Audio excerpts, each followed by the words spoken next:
Oh, crap. 1 second.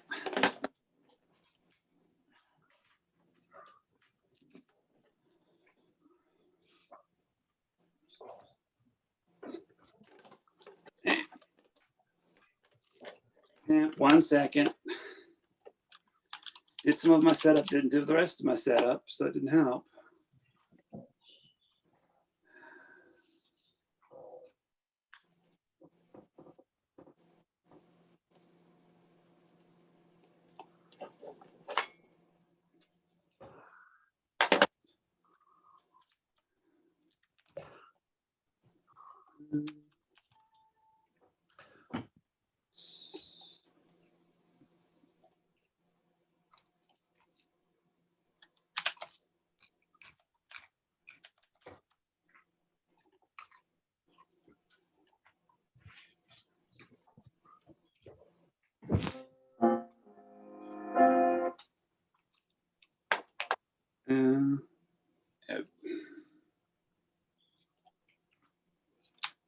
Shared sound.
Good morning. Doesn't it feel great to be in the sanctuary together and on Zoom? We're spread out all over the place. So welcome to the First Unitarian Universalist Church of Lynchburg. Here we gather in a spirit of freedom and friendship, whoever you are, whatever your beliefs, whatever your age, and whomever you love, you are welcome here. As we work together for justice, compassion, and peace, we also acknowledge with humility that our buildings sit on land originally part of the Monacan Nation. I'm Terry Bailiff. I'm the professional minister of this congregation, but I share the ministry with all the members and friends of our community. If you're with us for the first time, we're glad you chose to be here this morning to participate in the service for this church community we love. We'd be happy to tell you more about our community during virtual social time following the service. Actually, it's virtual and in person, so you'll have plenty of people to talk to wherever you are. If you'd like to receive our monthly newsletter and Friday email updates, please fill out the virtual visitor card found on our website, uulynchburg.org, under Sunday services. You may also wish to join our Facebook group. Many thanks to Finis Southworth, who participated in our auction last year and won the bid to suggest a sermon topic. I have also told him I hope he doesn't ask for his money back after the service. His suggestion was an Emerson quote, "Nothing great was ever achieved without enthusiasm." A special welcome this morning to our Generosity Sunday presenter, Mark Sheehan. of the Boys and Girls Clubs. Note a couple of announcements. Movies That Matter is happening this Tuesday at 7 p.m. It will be viewing the Frontline documentary, Amazon Empire, The Rise and Reign of Jeff Bezos. Be in touch with Bob and Makana Morris. They're going to be putting their email in the chat right now for the Zoom link, as well as a link to the film if you prefer to watch it on your own and then join the discussion. Our Gateway Dinner is this Thursday at 6:15 p.m. We're in need of a main dish, a starch, vegetables or salad, garlic bread, and dessert. If you could help with one of these, please be in touch once again with Bob or Makana Morris. We're still working, as you could tell just a few minutes ago, on making our technology and the hybrid service function most effectively. To make sure that we can hear each other, or really so I can hear everybody, during our social time, we're going to have about 15 minutes where we'd ask everybody in the sanctuary to stay seated. And then we'll have people on Zoom and people in here conversing. And then after about 15 minutes of conversation, we will turn off the microphones in the sanctuary so folks on Zoom can continue talking and folks in the sanctuary can talk as we prepare to leave, and we're not talking over each other. A reminder that our theme for this month is renewing faith. I think it's a wonderful and appropriate theme for this particular month. So now I invite us to release our worries about the world and our own lives as we enter into the service by taking some slow, calming breaths.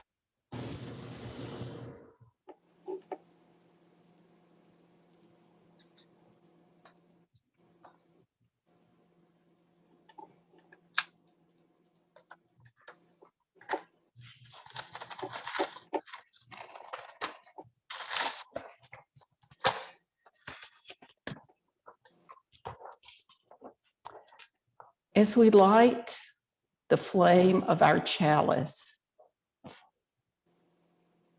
we share these words.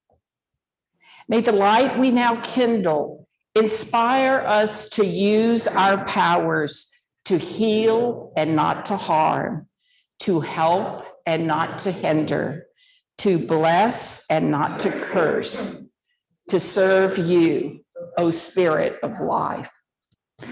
Since we're exploring Ralph Waldo Emerson this morning, it seemed appropriate to share some of his words as our opening words. The purpose of life is not to be happy. It is to be useful, to be honorable, to be compassionate, to have it make some difference that you have lived and loved well. Our opening hymn is We Sing of Golden Mornings. The words were written by Ralph Waldo Emerson.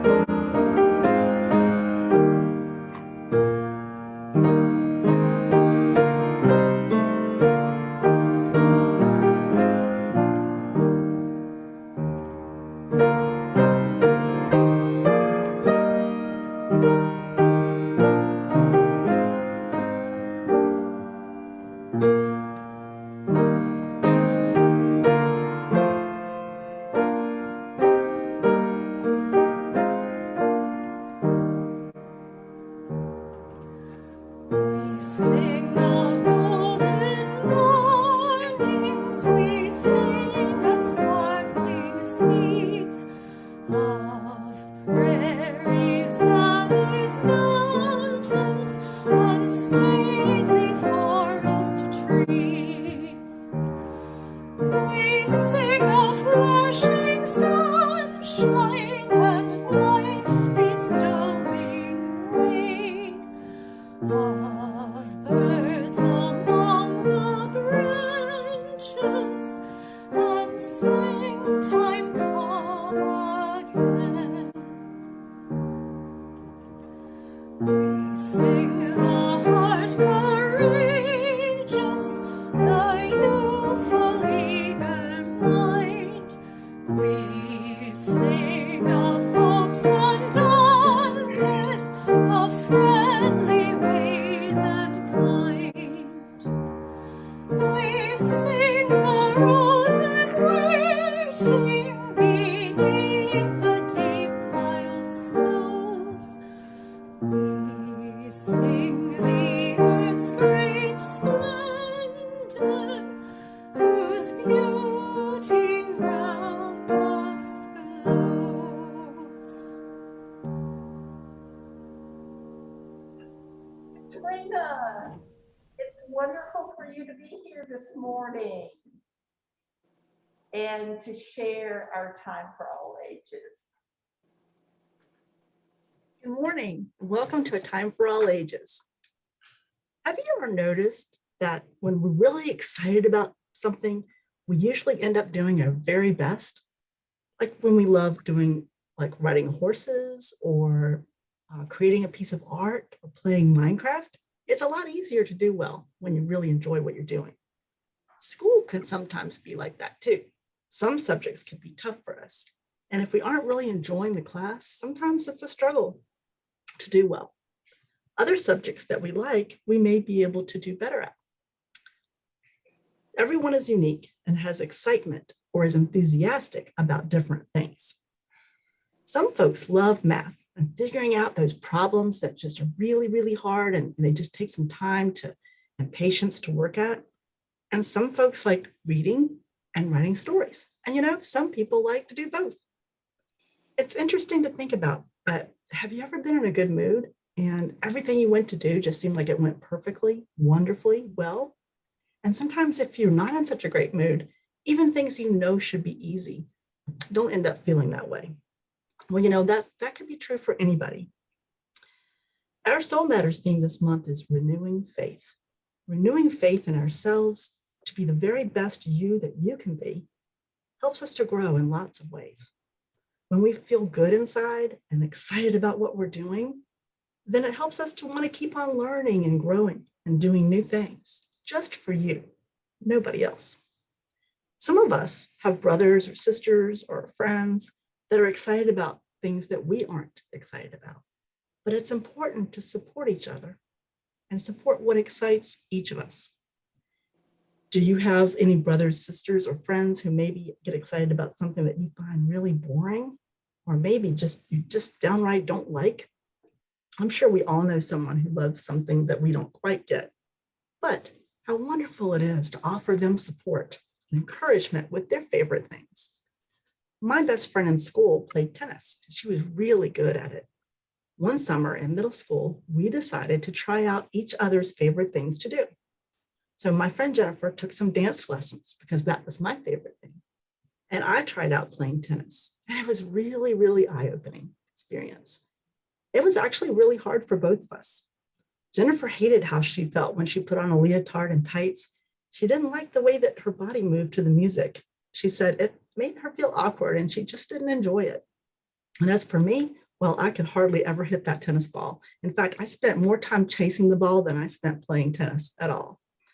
But we wanted to see what it felt like to do something that made the other person really happy. Watching Jen play tennis was inspiring. She was really, really good at it. And she went on to play on the tennis team in high school. And I grew up to teach dance and perform dance for many years. I think finding and doing what you love and what excites you is so, so important. It really can help you feel good inside about being you, as unique and wonderful as you are. It can help teach the importance of learning new things, because you never know what you might love doing if you never try new things. There's a whole wonderful world of new adventures and experiences out there for us. Once we open ourselves up to what is possible, and once we find that special something that just makes our hearts sing with joy, it can be life-changing. Thank you, and blessed be. Thank you, Katrina. This morning, we're honored to welcome two new members who have found within our congregation a place to grow, to share their gifts, and to build a meaningful life. It's a joy for us that you who are joining have chosen to become members of First Unitarian Universalist Congregation of Lynchburg with full rights and responsibilities. When we choose to become members of a faith community, we commit ourselves to the welfare of our liberal faith and of this congregation. Though we come from different backgrounds and different perspectives, we believe that membership in this congregation calls each of us to celebrate the chances and changes that have drawn us together, and will regard each as a spiritual friend and potential teacher, even as we experience occasional challenging lessons. And thank you, Courtney, who is our wonderful president, for being here and helping welcome. I know Candace is here and Arthur was going to be here, so I hope he's okay. But anyway, the relationships we form in our church are based on the needs of the soul, needs that render each of us vulnerable and therefore reliant on each other's grace, goodness, and generosity of spirit. As members of this congregation, we pledge to be guardians of each other's spirits and to believe in each other's inherent dignity and worth. So I'd like to invite Candace to come up right now.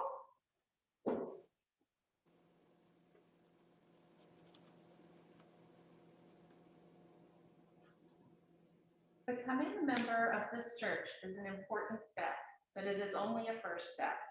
I charge you, Candace, to grow in your faith. More importantly, I charge you to find and share your special gifts with us. Ours is a shared ministry. Each of you brings light, vitality, and renewal to our community. We need you. We need your ideas, your care, and your wisdom. Your energy and enthusiasm will be a source of joy and new life for all of us.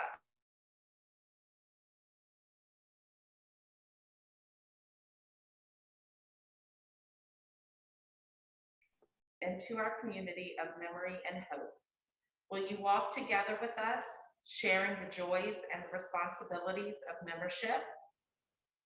If you will, respond. I will. There you are, Arthur. I thought you were going to be here in the sanctuary this morning. Yay. Other problems. Sorry. Well, as long as you're on this side of the grass, we're happy. I am there in heart and spirit. Yes, so we've got Candace and Arthur. Arthur. Yeah. So, it is a joy to welcome each of you into our community of memory and hope. Will you walk together with us, sharing the joys and the responsibilities of membership? If you will, please respond by saying, I will. I will. Enthusiastically. Wonderful. This morning, we offer you symbols of your new relationship within our congregation. A flower symbolizing the unfolding beauty of life as it is shared in our community and the larger world.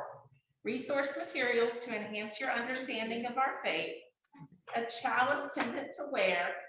And a hug reminding you of the support and care of this community.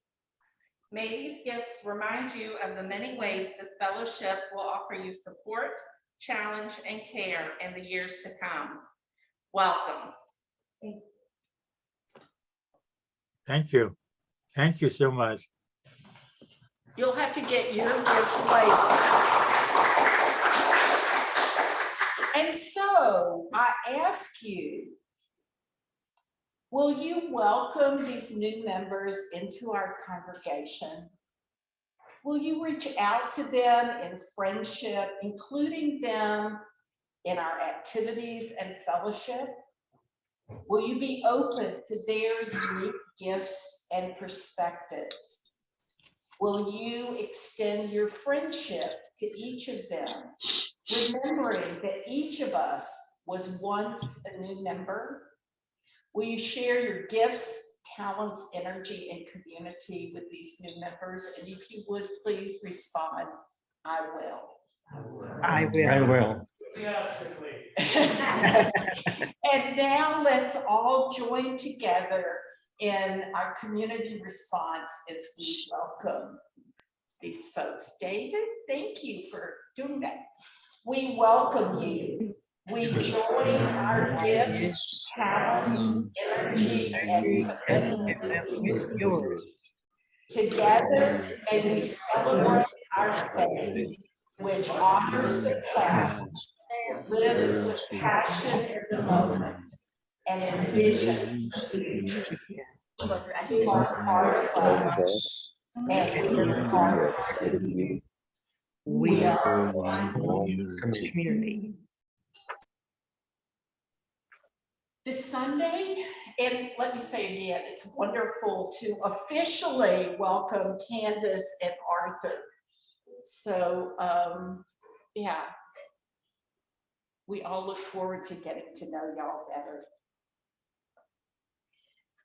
Each Sunday, we have a Generosity Sunday where we focus on one of the important charities in which we participate as this congregation. And I'd like to invite Mark Sheehan of the Boys and Girls Club to say a few words. Mark, thank you for being with us this morning. Well, I appreciate you having me. I hope you can hear me. I hope my sound is all right. Yes. We're doing all right here on the Zoom. I can't get my camera right. I apologize for that. But I do appreciate you having me come down and talk to y'all about the Boys and Girls Club. We're actually right down the street from you, right around the corner there on 11th and Madison Street. And you know, the first thing is just a little bit of my history. I've been working with young people now. It's been a long time, 36 years, 17 here in Lynchburg. In September, it'll be 17 years working with young people in the Lynchburg area. But all those 17 years and 36 years of experience might have prepared me for the pandemic or not, on how we served young people. We never shut down during the pandemic, and what we did during the pandemic were serve young people and their families whose parents had to work. We served nurses from the hospital, and the workers that did food service for the hospital and other janitorial type things, so they could continue to go out to work. And we did the schooling, we did the online schooling at the club, and help young people to hopefully stay ahead of the curve here during these 2 years of doing this online learning. And some of the young people, as we know, were coming in with deficits before the pandemic. And it always, you know, and for a lot of you probably look at this and say, we're talking about diversity, equity, and inclusion, and you hear so many people talking about these things that have been a national problem for a very long time. That's what Boys and Girls Club really tries to do. We try to provide that atmosphere for young people and inspire them to do better in their lives. And because a lot of it's not about whether I'm going to give a young person content or my staff is going to go over content with them. It's about how they feel about their self, because the IQ and the brain matters there. We just have to inspire them for that bigger purpose, for that higher purpose in their life. And that's kind of what we tried to do every day. So during the pandemic, we tried to, help families. And right now we're kind of calling it knocking the pandemic cobwebs out and trying to get more continuity to our service because of the pandemic. You would have young people that all of a sudden their families were quarantined, or we would have staff quarantined and we'd have to shut down. So that lack of continuity in their lives really showed up. So right now, what we've done with a lot of our programming is we've been very fortunate. We have a couple social work interns helping us from Liberty University, and they're really doing a lot of group discussions with the young people and just talking about unpacking how these last 2 years have gone. And then, of course, we work on the educational component of their life and try to inspire them in school and get them the skills that they need to be successful. And then the last part is just having plain old fun, getting to know each other, just running around and just being a kid, doing art and being free. Because when you look at it, the way we had to structure everything was you were in your group. You had to stay with your group. You were in a pod, they called them. And that just makes life boring. Kids don't belong in pods and stuck in a one little pod. They need to explore and get better. So right now at the club, our biggest, my biggest need is it will sound funny to you, is staffing. Usually we have 4 AmeriCorps that break our kids down to groups. So if you know of anybody right now that is just looking for a seasonal service position, it's a 450 hour seasonal position, and you'd work with an age group of young people, helping them, like I said, just to do better in life. And we're just trying to align that and just help young people know that they're cared about and loved every day. And the other needs, we have a lot of needs, but that I would say that's the biggest one, is trying to solidify our staff so we can serve more young people and help them to be responsible and caring citizens. So again, I appreciate you allowing me here. We're right down on Madison Street and 11th, and our website is bgclynchburg.org. Mark, thank you so much for being with us today and for your continued service to so many children in our larger community. The ministries of our church are supported by the love, talent, and efforts of our volunteers and staff, as well as the monetary support of our members and friends. If you have found this church to be of value in your life, and if you would like to support the Boys and Girls Clubs, then I invite you to use the donate button found at uulynchburg.org. Just click the button to give generously, or you may give generously this morning in the sanctuary.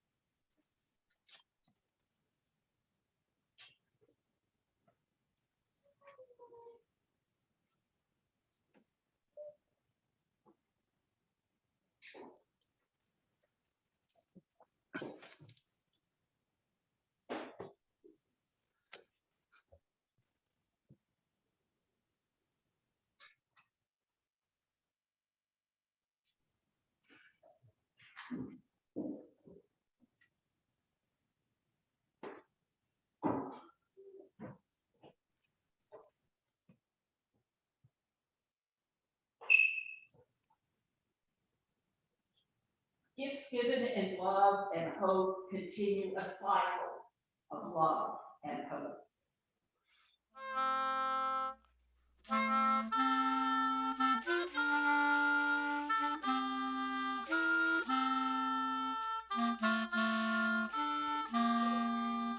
My lips will live on you, I sing to you, I give. Together we share, and from this we live.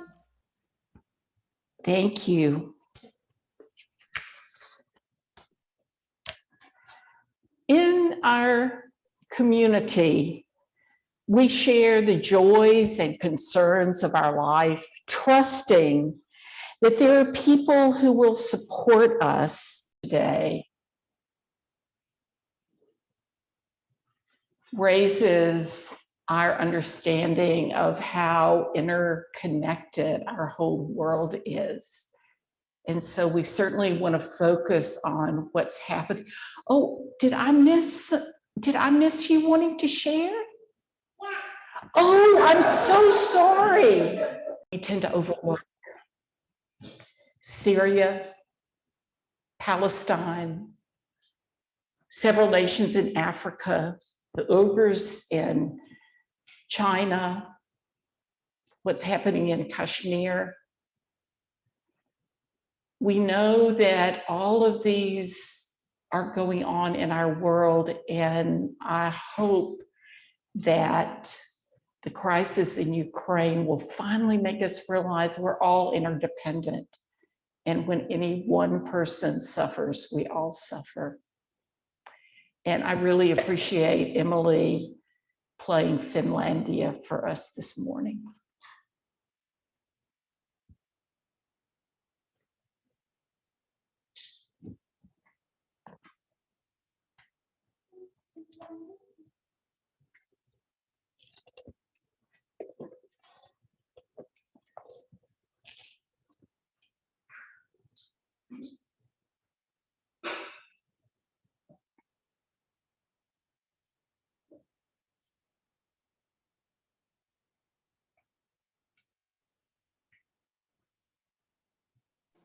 I don't have that clip as I have This Is My Song as the meditation music. Yes, I'm sorry. That's another name for it.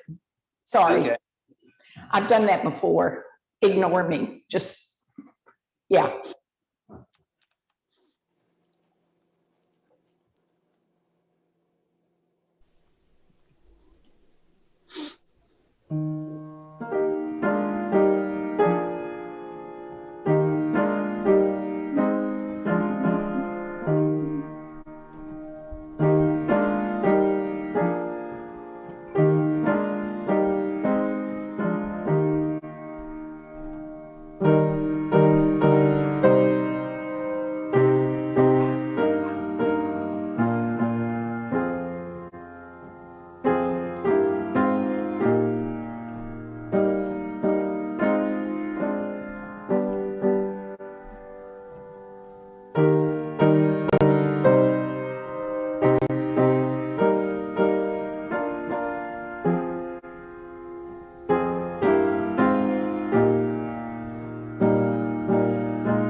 Well, thank you, Phyllis, for this wonderful quote by Emerson. Nothing great was ever achieved without enthusiasm. You know, when I first began thinking about this topic, our world was in a different reality. The last week or so, it has brought us trauma, fear, horror. Enthusiasm on the surface doesn't seem to be part of our state of mind right now, but it holds an important lesson for us. What might Emerson say to us about our current experiences? How we might renew our faith in troubling times and then achieve great things in spite of the trauma and violence of these times. And I finally realized that before we could dig into our quote, we needed to take some of our time to look at Emerson, the human being, rather than Emerson, the UU saint, if indeed we have such things. Emerson's understanding of enthusiasm was, I think, most likely shaped by major events in his life, as well as his deep and lifelong reflection on how to live a full life despite loss and tragedy. So for me to understand this quote, I had to begin much earlier in Emerson's life, at a time of joy, followed by a time of loss. Emerson married his beloved Ellen when she was 18 and he was 24. She was his soulmate. They were devoted to each other, and 2 years later, she died of TB. And I will not make a comment on the importance of vaccinations, but you get the message. Emerson was heartbroken. He had trouble accepting that his Ellen was gone forever.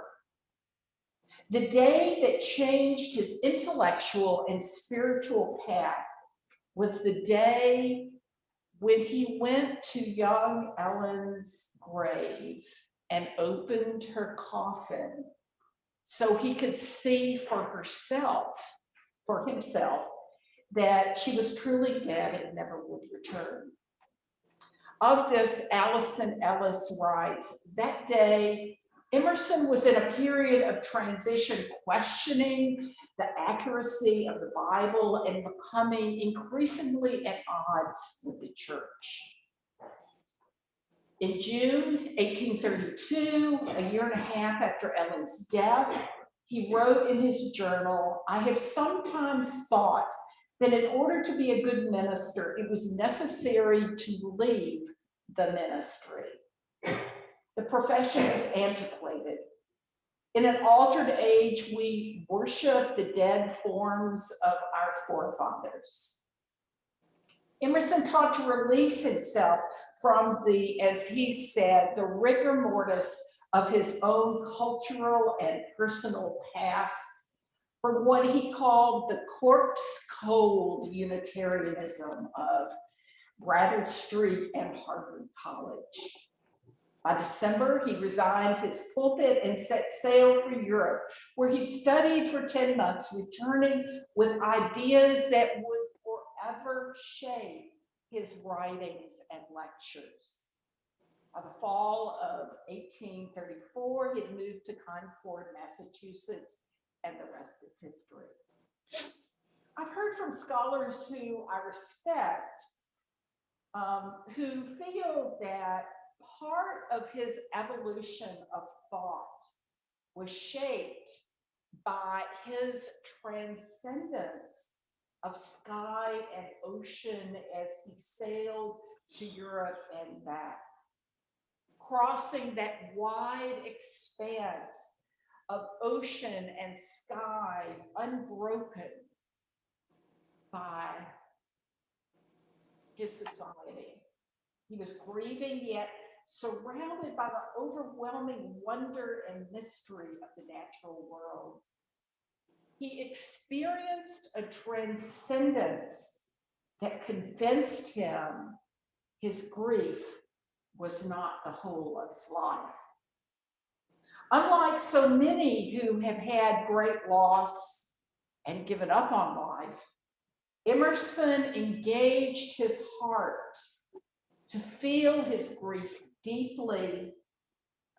Then he chose to heal, to continue living, or as he said, the only thing that can grow is the thing you give energy to.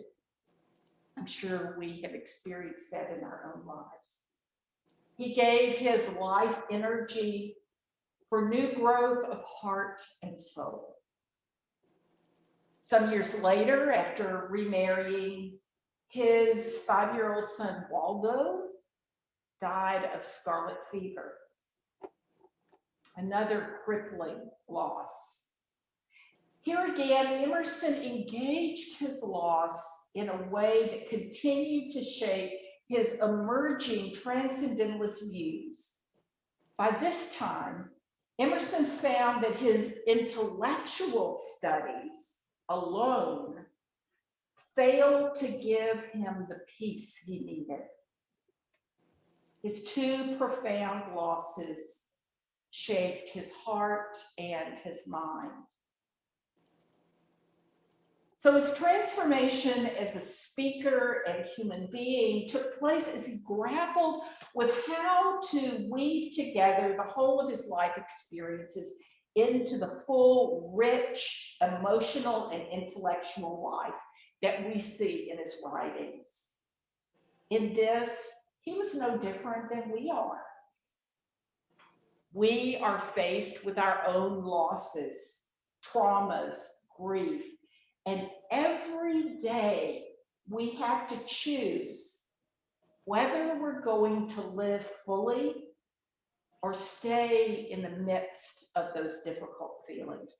And I'm not discounting profound loss and grief. It is real and it can be overwhelming for a long time. It stays close to our hearts, but we should not let it be the whole of us. There are certainly times we need to feel that we might never be enthusiastic about anything again. But there can come a time when we choose a broader sense of enthusiasm, the more rooted meanings of that word. Enthusiasm does indeed enable us to achieve great things. Yet, as we flesh out the meaning of that word, we find it also implies that in our lives, we have to find a cause or a focus for our minds and hearts, which draws on our passion, our fervor, our wholeheartedness. With that depth of engagement, we are indeed able to accomplish great things. In an up-close and personal way, we have seen this over and over this week as we watched, well, if you're like me, I watched over and over the brave souls in the Ukraine put their democracy and nation as their highest priority. The fervor, zeal, and passion of the Ukrainian people is profound, and it is humbling. They show us what it means to accomplish great things for family and nation. They are living out the meaning of Emerson's quote. As Emerson continued his inner exploration of weaving together his heart and mind, it's important for us to begin to learn more about transcendentalism. For instance, that everything is a reflection of God, however we want to name that higher power, and that nature is a part of the sacred, and it can help us understand how to transcend those things that cause us suffering and pain. A person's instinct can lead them to understand God's spirit, or if we want to say nature, the sacred unity, the eternal. Emerson believed that individualism and self-reliance are better than following other people's wisdom. Spirituality should come from ourselves, not other people. The power of transcendentalism has the ability to weave together the intellect and awe of nature and the mystery of life and connect it to the heart. The late Reverend Suzanne Myers wrote, Emerson and the Transcendentalists are probably more relevant now than they were in their time. They speak out of our Unitarian Universalist tradition to a postmodern mindset that is tired of scientism and reductionism, just as they were reacting against the Enlightenment rationalism of their day. They offer us a naturalistic spirituality, a naturalistic mysticism without metaphysics and supernaturalism. I think Emerson is appealing today because Unitarian Universalists want an authentic Unitarianism. We want an authentic spirituality that is embedded in our own history as a movement. Emerson and the Transcendentalists, along with other theologians of our faith, speak to a deep understanding that none of us is alone. That we are interconnected through that spark of the sacred that resides in each of us and connects us to others. Self-reliance did not mean isolation. We have a longing to be connected to human community, the longing to make a difference in the world. In his 1836 manifesto, Nature, Emerson said, the best moments of life are these delicious awakenings of the higher powers and the reverential withdrawing of nature before its God. Like the nature of creation, our world, society, and culture is shifting form, just like Emerson's understanding that God continually shifted form. When we are aware that everything, even society, is shifting, we must put our heart and soul enthusiastically in what we hope will make a difference, knowing that we go forward with optimism, knowing still that our future is unknown. Yesterday, Rebecca Solnit wrote in a Guardian article, and I love the title, "The world is unpredictable and strange, still there is hope in the badness." That gave me encouragement to read the article. But she says, the world we live in today was utterly unforeseen and unimaginable on many counts, The world that is coming is something we can work toward, but not something we can foresee. We need to have confidence that surprise and uncertainty are unshakable principles if we want to have confidence in something. And recognize that in that uncertainty, there is room to act, to try to shape a future that will be determined by what we do in the present. It will be unreasonable to predict that we know what will happen in 2072 any more than we could have in 1972 predicted what would happen this year. We see no farther than a little halo of the lanterns we carry, but we can travel all night on that light. Emerson understood how to travel with that light. He took the way forward in spite of what befell him. He said, none of us will ever accomplish anything excellent or commanding except when he listens to this whisper that is heard only by him alone. That whisper in our hearts and minds is a reminder to each of us, life is a gift that keeps calling us. In Emerson's essay, Circles, the sentence after the quote that Finis offered us, there is an affirmation. First it says, nothing great was ever achieved without enthusiasm. Period.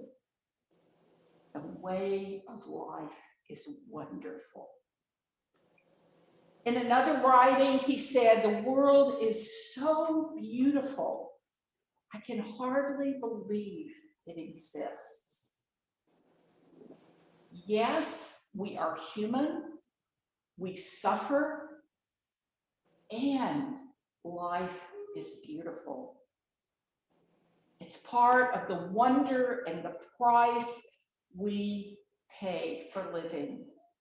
Or as the Navajo people say, beauty is before me and beauty behind me, above me and below me hovers the beautiful. In beauty it is begun, and in beauty it is ended. Emerson not only teaches us how to achieve great things by putting our passion and enthusiasm in our life's work, he also teaches the humility of grappling with life's traumas. I was reading a lot yesterday while I was avoiding working on my sermon. And I read an interview that Simon Hattenstone had with Angela Davis, who I heard speak in 1973 in like Richmond or something. He writes that despite her life challenges, like J. Edgar Hoover and Richard Nixon wanting her dead, he believes that Davis has always been an optimist. Davis said something in response to the interviewer that I think bears sharing. She commented, well, you know, we need hope. We can't do anything without optimism. My friend Mariame Kaba, who's part of the prison abolitionist movement, said, hope is a discipline. Our job is to cultivate hope And that is what I always try to do. I think it just might be that Ralph Waldo Emerson would agree with Angela Davis. We all need optimism. Each of us is called to work on our inner wisdom, connecting our mind and our heart, so that as we live in the world, we will be able to work with optimism and enthusiasm, so that the world we are creating will offer hope to all those we encounter.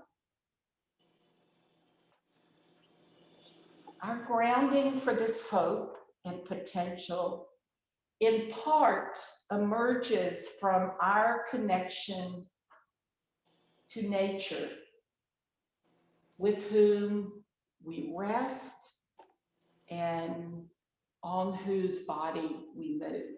And so it seemed appropriate for us to share Blueboat Home.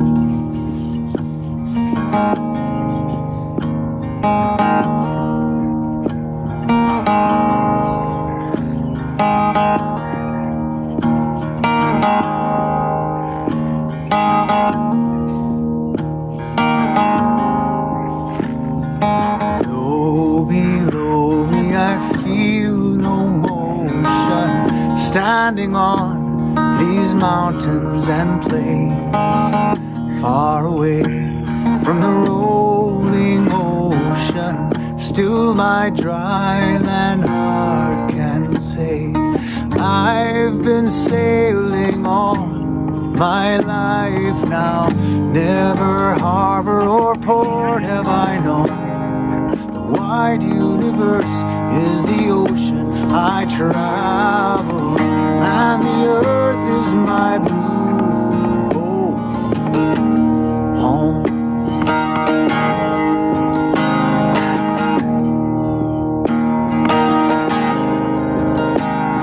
Sun, my sail, moon, my rudder, as I ply the starry sea, leaning over the edge in wonder, casting questions into the deep, drifting here with my ship's companions, all we kindred pilgrim souls, making our way by the lights of the heavens in our beautiful blue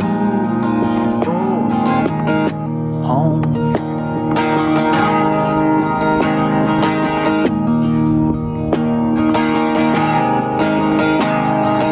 I give thanks to the waves upholding me, hail the great winds urging me on, greet the infinite sea before me, sing the sky my sailor's song.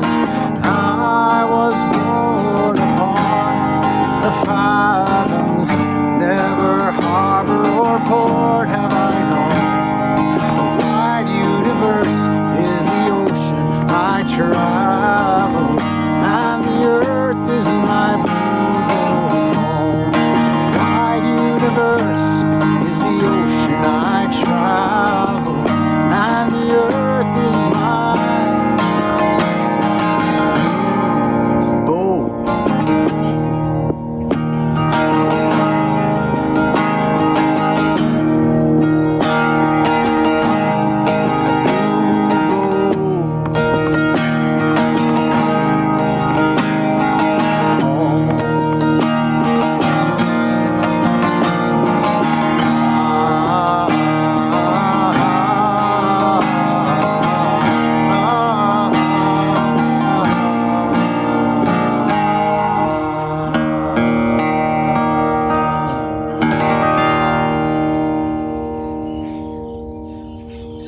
draw us to close.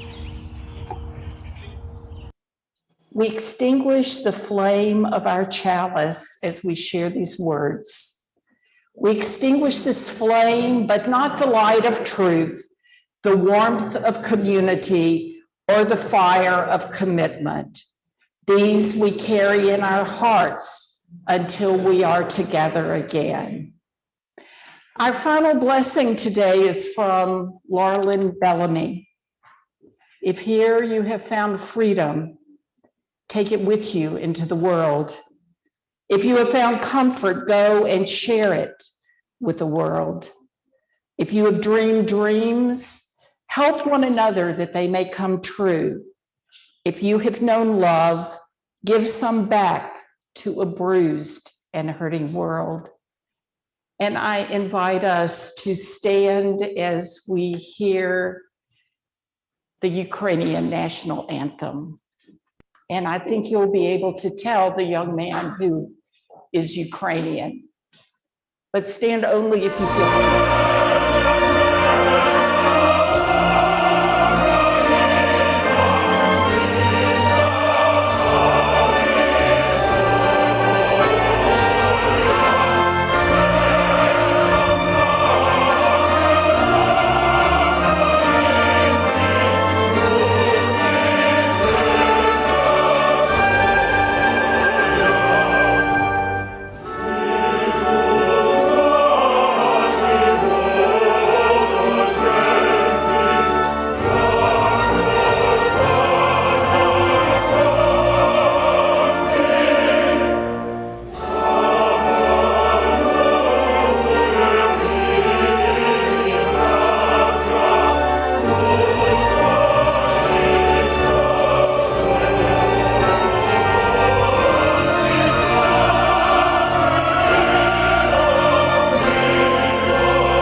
So we'd like to take just a few minutes with us all gathered together.